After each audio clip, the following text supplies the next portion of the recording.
कमल जी, आपका जो ये प्रश्न है कि दिल्ली के भूतपूर्व मुख्यमंत्री श्री अरविंद केजरीवाल का वह बयान जिसमें उन्होंने हरियाणा सरकार पर, जो भाजपा की सरकार है हरियाणा में, उस पर दोषारोपण करने की कोशिश की है कि यमुना के जल में जहर मिलाया जा रहा है।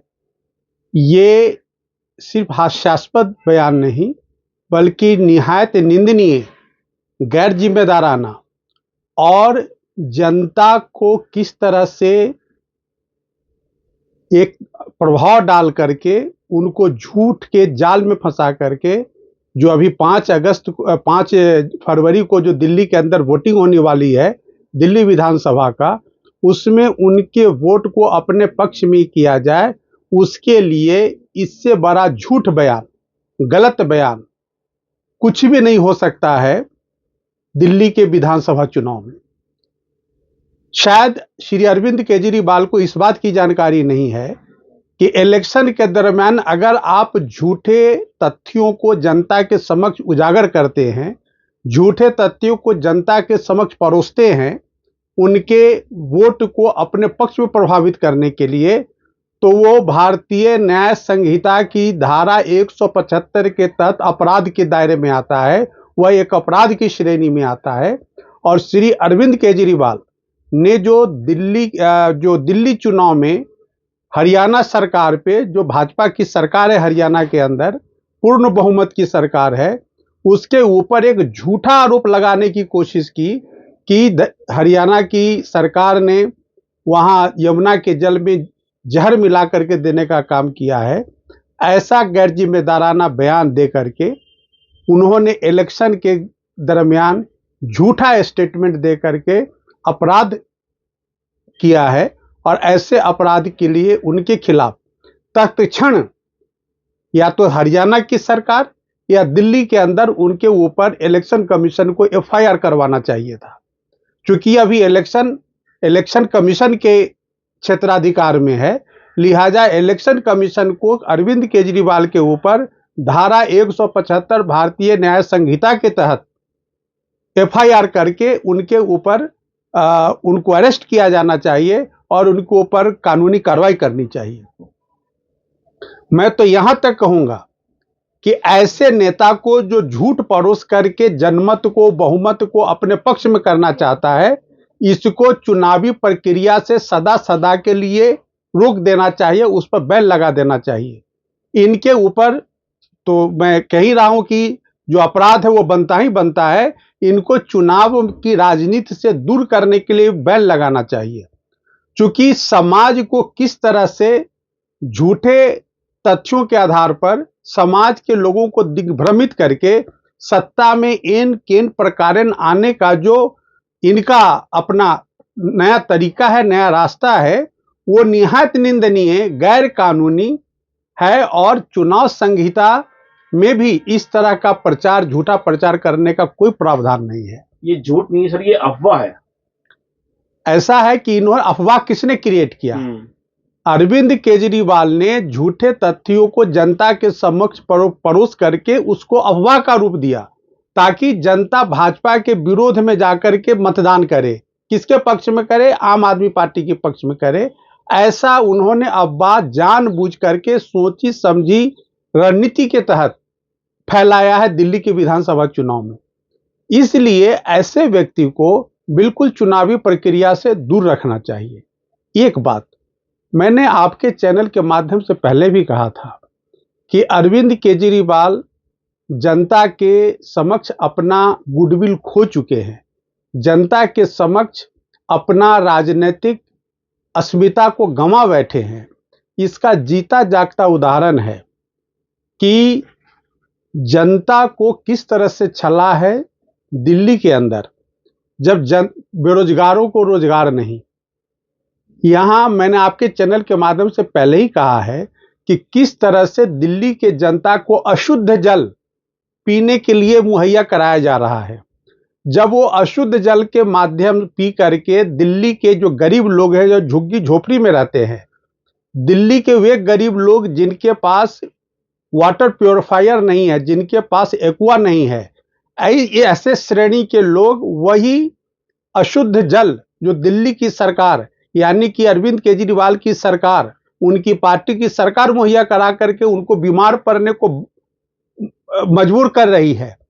ऐसे पार्टी के यानी आम आदमी पार्टी के नेता अरविंद केजरीवाल किसी दूसरे सरकार पर झूठा आरोप जहर मिलाने का कैसे लगा सकते हैं, जबकि जब से इनकी सरकार दिल्ली में है अशुद्ध पानी लोगों को मुहैया कराया गया।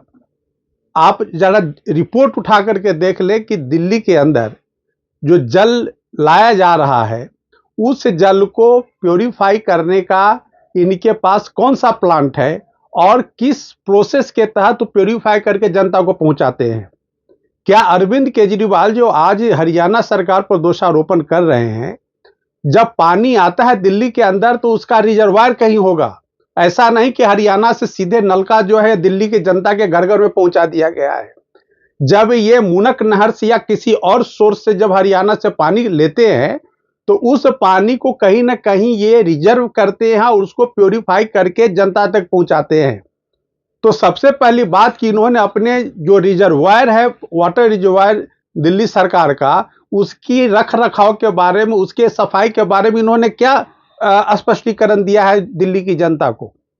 तो जब दिल्ली के अंदर जहां जल को संग्रहित करके जनता तक पहुंचाया जाता है पीने के लिए या अन्य कार्यों के लिए, उस जल के बारे में दिल्ली सरकार की क्या व्यवस्था है, इस पर दिल्ली की सरकार, आम आदमी पार्टी और केजरीवाल बिल्कुल चुप है। दूसरी बात, जब ये कहते हैं कि उसमें जहर मिलाया गया है यमुना के जल में, तो उसका क्या इन्होंने कोई सैंपल टेस्टिंग कराई है? उसका कोई केमिकल एग्जामिनेशन कराया है?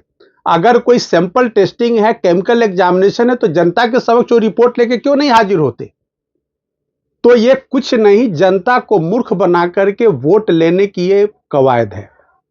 किसी भी तरह से ये बीजेपी सरकार को, जिसकी पूर्ण संभावना है कि सत्ता में आ रही है, किस तरह सत्ता से उसको दूर रखा जाए, उसकी एक सोची समझी रणनीति और चाल है। शायद ऐसा लगता है इनकी बातों से कि अरविंद केजरीवाल और उनकी पार्टी को ये बात समझ में आ गई है कि 2025 में दिल्ली की सरकार आम आदमी पार्टी से कोसों दूर है और उनको ऐसा लग रहा है कि भारतीय जनता पार्टी की सरकार बनने जा रही है दिल्ली के अंदर में। इन तमाम आकलनों से घबरा करके वो इस तरह से अनर्गल, तथ्यहीन और बिल्कुल तथ्यों से परे बयान दे करके जनता को दिग्भ्रमित करने की कोशिश की जा रही है।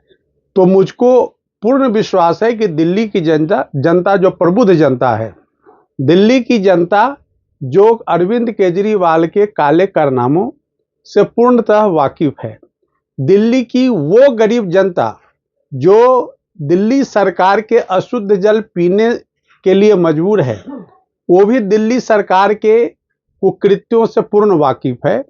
तो मुझे पूरी उम्मीद है कि इनके बहकावे में जनता नहीं आने वाली है और मुझको पूर्ण उम्मीद है कि ऐसे झूठ प्रचार करने वाले सरकार को जनता बुरी तरह हराएगी। 5 फरवरी को जो मतदान होना है, उस दिन अपना मत दे करके इनको सत्ता की कुर्सी से कोस दूर रखेगी। एक पूर्व मंत्री को, मुख्यमंत्री को इतनी सुरक्षा देने का क्या मतलब? देखिए, ऐसा है कि मीडिया में भी ये न्यूज छन करके आई कि इनसे जो पंजाब सरकार ने सुरक्षा दे रखी थी, वो पंजाब सरकार ने सुरक्षा वापस ले लिया। सुरक्षा वापस लेने के पीछे पंजाब में तो इन्हीं की सरकार है। आखिर इनकी सरकार इनसे सुरक्षा क्यों ले लिया वापस? क्योंकि पंजाब की सरकार को लगा कि अब पूर्व मुख्यमंत्री को इतनी सुरक्षा नहीं चाहिए और जो सुरक्षा इनको मुहैया कराया गया है, इनके इंटाइटलमेंट से ज्यादा है वो सुरक्षा। लिहाजा इन्हीं की सरकार ने इनसे सुरक्षा कटौती कर ली है, क्योंकि इन्हें किसी तरह की सुरक्षा की अभी जरूरत नहीं है। लेकिन सुरक्षा व्यवस्था वो जो प्रशासन है उसकी जिम्मेवारी है और उनको एसेस करना चाहिए कि वो पूर्व मुख्यमंत्री को कितनी सुरक्षा चाहिए और अगर ज्यादा है तो उसको वापस ले ले।